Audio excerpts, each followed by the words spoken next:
Utah modern era का second strongest sorcerer है jujutsu Kaisen में, जो कि ऑब्वियसली फर्स्ट पे गोजो सातोरू और सेकंड पे यूटा, और जो कि यूटा शिंजुकू में आ चुका है जहां पर जुजुत्सु काइसेन की फाइनल बैटल चल रही है। और अब यही मौका है यूटा के पास कि वो अपनी पावर दिखा सके, वो कितना स्ट्रॉन्ग बन चुका है। क्योंकि अगर आप लोगों ने जुजुत्सु काइसेन मांगा को स्टार्टिंग से रीड करा तो आप लोगों को पता होगा यूटा को इतना चांस नहीं मिला कि वो अपनी पावर को शोकेस कर सके और आखिरकार उसका पोटेंशियल क्या है। क्योंकि अभी तक कोई भी यूटा को इतना पुश नहीं कर पाया कि अपनी लिमिट को ब्रेक कर उन्हें सरपास कर दे। और अब क्योंकि केंजाकू के अकॉर्डिंग गोजो की डेथ के बाद, गोजो सातोरू की डेथ के बाद केंजाकू को लगा था बैटलफील्ड पे यूटा, मागी और हकारी उतरेंगे, मगर ऐसा बिल्कुल भी नहीं होता। गोजो सातोरू की डेथ के बाद कासिमो होता था सुकुना के अगेंस्ट में फाइट करने के लिए और हकारी उरामे से, और फिर जब कासिमो की भी डेथ हो जाती है सुकुना के अगेंस्ट में, तब भी यूटा और मागी बैटलफील्ड पे नहीं उतरते और उल्टा सुकुना के अगेंस्ट में इटाडोरी, यूजी और हिगुरामी उतरते हैं फाइट करने के लिए। मगर अब फाइनली यूटा बैटलफील्ड पे आ चुका है सुकुना के अगेंस्ट में फाइट करने के लिए, और हो सकता है मागी भी उसको जल्दी ज्वाइन करे। और जब हिगुरामे और इटाडोरी यूजी सुकुना के अगेंस्ट में फाइट कर रहे थे, उस टाइम पे यूटा केंजाकू को एलिमिनेट करने में लगा हुआ था, और यहाँ तक कि यूटा केंजाकू को एलिमिनेट करने में सफल भी हो जाता है। और फिर वो जैसे एक बार केंजाकू से फ्री हुआ, वो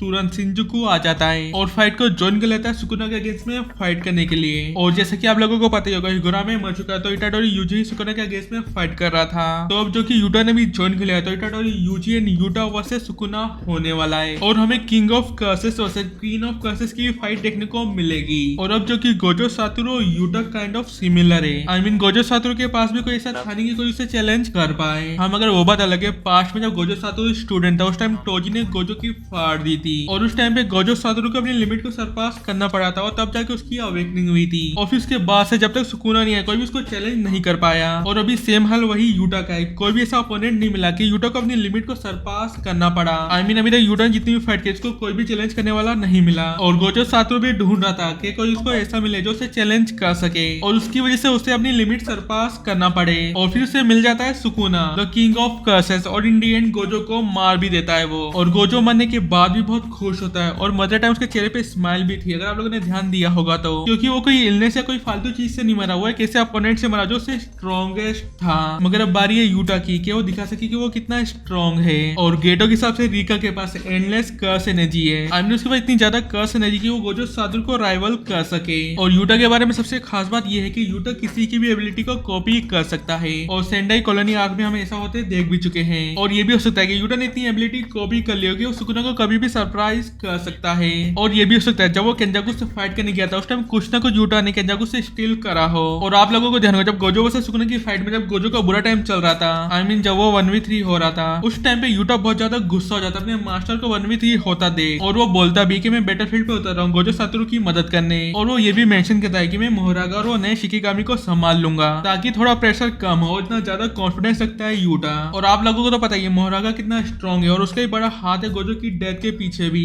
वो गोजो से इतने ज्यादा ब्लैक फ्लैश खाने के बाद भी वो सुकुना को डिफेंस कर रहा था, और गोजो ने अपना सबसे स्ट्रॉन्गेस्ट अटैक यूज करा था मोहरागा को कंप्लीट खत्म करने के लिए, द पर्पल होलो, तब जाके वो कंप्लीट खत्म हुआ था। और हमारा यूटा कॉन्फिडेंसली बोल रहा था कि वो मोहरागा और शिकिगामी को संभाल लेगा। और यूटा के साथ साथ हिगुरामी भी बहुत ज्यादा टैलेंटेड था।